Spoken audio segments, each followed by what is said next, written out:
안녕하세요. 하나금융투자에서 반도체 섹터를 담당하고 있는 김경민입니다.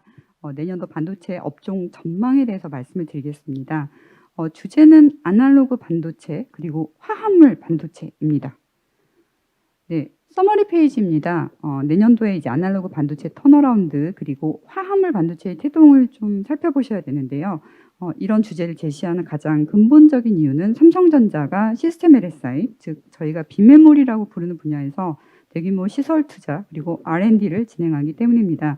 삼성전자는 TSMC와의 격차가 매우 큽니다. 아직도 크고 매출 격차는 아마 2021년, 2022년까지도 지속이 됩니다. 그래서 TSMC와의 격차를 좁힐 수 있는 방법은 이제 여러 가지 방법이 있는데 그 중에 가장 경쟁력이 앞서 있는 분야는 일단 아날로그 반도체 중에서 카메라 이미지 센서 쪽에 해당이 됩니다. TSMC도 나름 열심히 시설 투자를 하고 있고요. 최근에 이제 인지되고 있는 그런 분야는 5G 그리고 EV 수요 대응을 위해서 화합물 반도체 사업에 진출을 선언했습니다. 이 화합물 반도체가 뭔지는 제가 조금 이따가 말씀을 드리겠습니다. 예, 오늘 말씀드릴 순서는요. 내년도 산업 전망에 대해서 우선 메모리 중심으로 간단히 말씀을 드리고 그리고 주요 이슈인 아날로그 그리고 화합물에 대해서 말씀을 드리겠습니다. 탑픽 종목으로는 삼성전자 말씀드리겠습니다. 예, 내년도 산업 전망을 한마디로 말씀을 드리면요. 디램 업황은 턴어라운드를 하고요. 그리고 삼성전자는 비메모리 파운드리 시설 투자를 대규모로 진행하는데 이러한 것들이 긍정적일 거다라고 보고 있습니다. 그 삼성전자와 SK하이닉스의 디램 재고 수준 이것이 중요한데요. 화웨이양 출하 중단이 된 이후에도 이 재고 수준은 매우 낮게 유지가 되고 있습니다. 저희 반도체 쪽에서는 재고가 높으면 과잉이고 재고가 낮으면 좋다라고 얘기하는데 주가적인 측면에서는 재고 수준이 낮은 게 매우 도움이 됩니다. 양사 모두 디램 사업부가 캐시카우입니다. SK하이닉스도 마찬가지고 삼성전자도 역시 디램 사업부가 캐시카우입니다. 그래서 너무나 많이 공급을 늘리면 이쪽 사업부의 이익이 훼손되기 때문에 내년도에 양사 모두 공급 증가에 대해서 대단히 소극적인 태도를 취할 것 같습니다. 디램 업황이 이와 같이 턴어라운드하는 상황에서 삼성전자는 시스템 LSI 즉 비메모리 쪽에 파운드리 시설 투자를 확대하고 또한 그런 의지뿐만이 아니라 실제 자금 여력도 갖고 있습니다. 이 아래 간단한 그림이 있는데요. 여기서는 이제 내년도에 화두가 될 만한 것들 정리했습니다. 글씨가 작아서 잘 안 보이실 수도 있는데요. 나중에 천천히 보시고 혹시 이 중에 어떤 이벤트가 나오면 이런 것들이 주가에 긍정적이다, 부정적이다 판단하시는데 도움이 되셨으면 좋겠습니다. 예를 들어서 왼쪽 밑에 상자를 보시면 거기 이제 세 번째 줄에 삼성전자의 오스틴 S2 생산 라인 증설 가능성 이런 게 있거든요. 이게 오늘 아침에 이제 국내 언론에 보도가 됐고요. 저기 관련된 중소형주들이 오늘 주가가 실제로 상승하고 있습니다. 그래서 제가 저거는 긍정적인 뉴스고 중소형주 관련된 뉴스다라고 표시를 했잖아요. 그래서 혹시 뭔가 뉴스가 나왔을 때 이 뉴스의 주가 영향이 플러스인지 마이너스인지 판단하고 싶으시면 이 표를 참조해 주시면 좋을 것 같습니다. 네, 디램에 대한 말씀을 계속 드리겠습니다. 우선 삼성전자는 보수적 시설 투자를 2년째 이어갈 가능성이 높습니다. 무역 분쟁 이후에 삼성전자의 디램 증설은 연간 30K, 40K 정도로 매우 제한적 수준이고요. 또 기존에 보유하고 있었던 아주 오래된 디램 생산 라인을 CIS 즉 카메라 이미지 센서 비메모리 라인으로 전환을 하고 있습니다. 그래서 이러한 것들이 디램 공급 증가를 제한하는 그런 이제 영향으로 그런 요인으로 계속 존재하고 있고요. 삼성전자는 전사적으로 주주익 환원을 확대해야 되고 또 파운드리 시설 투자의 재원을 확보해야 되기 때문에 디램에서 계속 캐시카우 역할을 해줘야 됩니다. 그래서 대규모 증설은 없고 제한적으로 증설한다라는 것이 현재의 결론입니다. 네, 이렇게 증설하면 어떻게 될까요? 저 아래 그 그림을 한번 봐주시면 좋을 텐데요. 가운데 부분에 이제 검정색 선이 있습니다. 저 선은 공급 과잉률을 나타내는 건데요. 저 선이 아래로 내려갈수록 저희 주가에 좋습니다. 그래서 보시면 오른쪽 끝으로 갈수록 저 검정색 선은 하단으로 점점점 내려가거든요. 그래서 저것은 내년도에 공급 과잉이 아니라 공급이 부족한 것을 의미하는 것이고 이러한 것들은 삼성전자 그리고 SK하이닉스 주가에 긍정적입니다.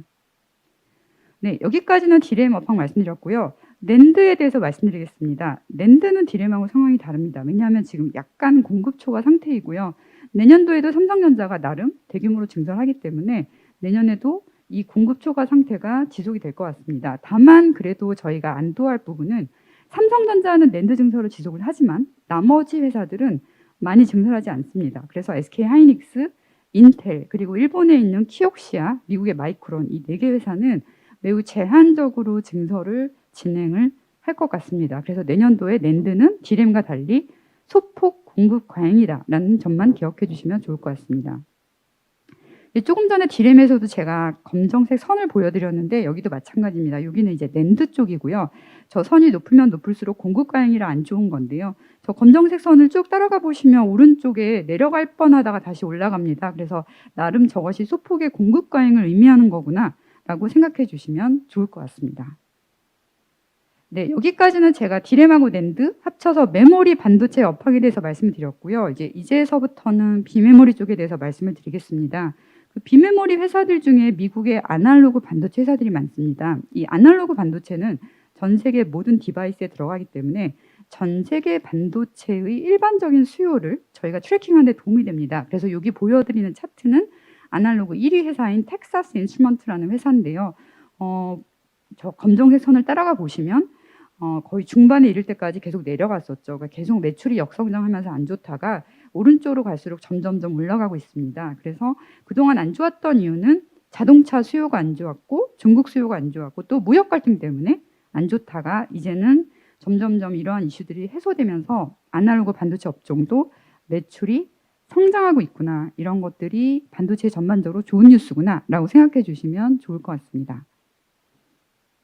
여기는 삼성전자의 아날로그 반도체에 대한 소개입니다. 그래서 가장 전통적으로 많이 알려진 것은 DDI라고 하는 건데요. DDI는 디스플레이 패널을 구성하는 그 픽셀을 조절하는 반도체입니다. 그리고 그것 말고 요즘 크게 부각되고 있는 거는 카메라 이미지 센서입니다. 저 2개의 그림 중에 왼쪽에 있는 것이 카메라 이미지 센서이고요. 저것은 기존의 필름 카메라에서 필름 역할을 했던 것입니다. 그래서 우리가 눈으로 보는 아날로그 화상 정보를 0과 1이라는 디지털 신호로 바꾸어주는 그런 역할을 합니다. 원래 이 시장에서는 소니가 압도적으로 1위였는데요. 소니의 점유율이 지금 50% 미만으로 감소하면서 그 빈자리를 삼성전자가 점점점 채우고 있습니다. 그래서 소니의 현재 점유율은 48%, 삼성전자는 원래 10% 중반이었다가 지금은 21%까지 올라왔습니다. 예, 아날로그 반도체에 이어서 화합물 반도체 말씀드리겠습니다. 화합물이라고 하는 단어는 2가지 또는 2가지 이상의 원소가 합쳐졌다는 의미고요. 이 화합물 반도체 중에 가장 많이 알려진 거는 갈륨 나이트라이드라고 하는 지라갈륨 반도체입니다. 이거는 3족 원소 그리고 5족 원소가 합쳐진 거고요. 4족 원소 2개가 결합한 거는 저희가 실리콘 카바이드라고 부르고 있습니다. 저 왼쪽은 지라갈륨, 오른쪽은 실리콘 카바이드 시장을 나타내고 있는데요. 원래 이쪽 분야는 방산용이나 산업용으로 굉장히 제한적으로 쓰이다가 이쪽에서 만들어진 반도체들이 가혹한 환경, 즉 매우 더운 환경이나 아니면은 데이터 트래픽이 많은 환경에서 작동을 잘 합니다. 그래서 요즘 이러한 화합물 반도체가 5G용 또는 EV용 쪽에서 많이 쓰이고 있습니다. 당연히 테슬라에서 이제 쓰이는 반도체도 SiC 계열 반도체가 쓰이고 있습니다. 네, 여기 관련된 글로벌 동향들을 말씀드리겠습니다. 우선 TSMC가 ST마이크로라는 회사하고 협력해서 이쪽 시장에 진입을 했고요. 이게 아까 제가 장점이 많다라고 말씀드렸는데 이 형태를 좀 비교드리겠습니다. 오른쪽에 보시면 오른쪽에서 이제 오른쪽 저 그림 안에 왼쪽에 노란색 부분이 기존의 실리콘 웨이퍼로 만든 반도체고요.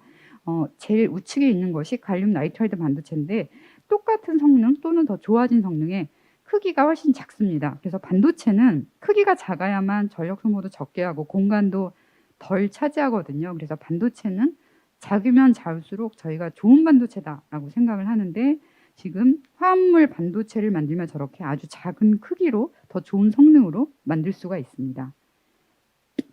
예, 이쪽 분야에서 아까 제가 TSMC가 ST마이크로라는 회사하고 협력하는 걸 잠깐 보여드렸는데요. ST마이크로는 스위스에 있는 반도체 회사입니다. 그래서 이 회사는 지금 M&A를 통해서 계속 화합물 반도체 사업을 강화하고 있습니다. 그래서 노르스텔이라는 회사 그리고 엑사간이라는 회사를 샀고요. 아주 최근에는 프랑스에 있는 소모스라는 회사를 인수하면서 화합물 반도체 기술을 점점 키워가고 있습니다. 네, 미국에도 화물 반도체 회사가 있거든요. 26라는 회사입니다. 그래서 회사 이름 자체가 숫자로 되어 있고요. 저 26의 2는 2족 원소, 그리고 6는 6족 원소를 의미를 합니다. 그래서 원래 투식스도 그런 2족이나 6족 원소 계열 제품들이 예전에 있었다가 지금은 대부분 4족 원소의 결합을 의미하는 SiC, 실리콘 카바이드 쪽을 많이 하고 있고요. 아까 말씀드렸듯이 5G하고 EV 시장의 개화로 이 회사의 화물 반도체 사업부가 점점 실적이 잘 나오고 있습니다. 그리고 이 회사의 특징은 반도체의 아예 밑단계, 웨이퍼서부터 모듈까지 수직 계열화가 거의 완성되어 있는 미국에 얼마 안 되는 회사입니다. 예, 탑픽스 종목으로 넘어가겠습니다. 아무래도 삼성전자를 말씀드려야 될 것 같아요. 삼성전자 목표 주가는 86,000원입니다. 아마 제가 여의도에 계신 애널리스트 분들 중에 가장 높은 목표 주가를 제시하고 있고요. 보통주 시가총액으로 환산하면 500조 원이 약간 넘는 그 정도 금액입니다. 우선 4분기 실적부터 말씀드리면요. 4분기 영업이익은 비수기 영향으로 전년 동기 대비 또는 전분기 대비 비교하시면 특히 전분기 대비 덜 나올 수가 있습니다. 그리고 주주환원 규모에 대해서 많이 물어보시는데요. 지금 연간 배당은 9.6조 원이고요. 자녀 재원이나 내년도 영업이익 생각했을 때 내년도에는 최대 20조 그리고 앞으로 연간 평균 15조 정도 주주이익 환원이 가능한 상황입니다. 이 가이던스에 대해서는 아직 기업 측에서 제시하진 않았고 제가 영업이익과 프리캐시플로우를 손으로 계산해서 추정해서 말씀을 드립니다. 내년도에 가장 기대되는 것은 낸드 쪽 그리고 비메모리 쪽에서 경쟁사보다 더 빠르게 성장하는 것이 기대되고 있습니다. 이게 마지막 페이지인데요. 삼성전자 실적이 이제 왼쪽에 나와 있습니다. 그래서 2021년도에 매출은 15% 그리고 영업이익은 18% 증가할 것이다 라고 보고 있고요. 영업이익은 절대값으로 저희가 44.4조 원을 보고 있습니다. 그러나 만약에 디램 업황이 제가 지금 말씀드린 것보다 훨씬 좋은 경우에는 저 영업이익은 최대 50조까지 나올 수가 있습니다. 예, 이상으로 발표를 마치겠습니다. 감사합니다.